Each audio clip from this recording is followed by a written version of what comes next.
Guys நிறைய பேர் ஐச்சரில் omni பஸ்ஸோட chassis கேட்டிருந்தீங்களா? இதுதான் ஆம்னி பஸ்ஸோட சேசிஸ். 13.5 மீட்டர் லென்த்லையும் கிடைக்குது, அதே மாதிரி 12 மீட்டர் லென்த்லையும் கிடைக்குது.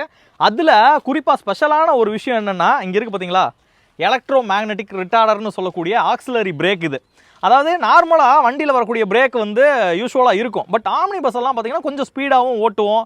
அப்படிங்கும்போது ஆக்சிலரி பிரேக் வந்து இதில் கொடுத்துருப்பாங்க. அதாவது ப்ரொப்பலர் ஷாஃப்ட்லேயே இந்த இடத்துல பிரேக் அப்படின்றது இருக்கும்.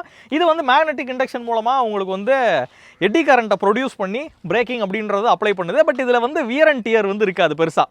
அப்போது வண்டி வந்து ஸ்பீடாக போயிட்டு இருக்கிறத ஈஸியாக ஸ்லோ டவுனும் பண்ண முடியும், சேஃப்டியாக வந்து ஹேண்டில் பண்ணுறதுக்கு இது ஒரு முக்கியமான ஒரு விஷயமா இருக்குது. ஸோ இந்த ஒரு விஷயம் வந்து ஸ்பெஷலாக இருக்குல்ல, இதை தான் உங்களுக்கு காட்டணும் அப்படின்னு நினச்சேன். ஸோ இந்த வண்டி பார்த்தீங்கன்னா 18% ஜிஎஸ்டியாக மாறினதுக்கப்புறம் கிட்டத்தட்ட 3.5 லட்சம் ரூபா ப்ரைஸ் வந்து கம்மியாக இருக்குது. சேவிங்ஸே 3.5 லட்சம் ரூபா வருது. கீழே வந்து கான்டாக்ட் நம்பர் கொடுத்துருக்கேன், ஜெய் கமர்ஷியல் ஐச்சர் ஷோரூமோட நம்பர் இது. அது கால் பண்ணி வேறு என்ன தகவல் வேணும் அப்படின்னாலும் நீங்கள் கேட்டு தெரிஞ்சுக்கலாம். இந்த மாதிரியான வீடியோக்களுக்கு நம்ம பேஜை ஃபாலோ பண்ணிக்கோங்க. அடுத்த ரீலை மிஸ் பண்ணாமல் பாருங்கள்.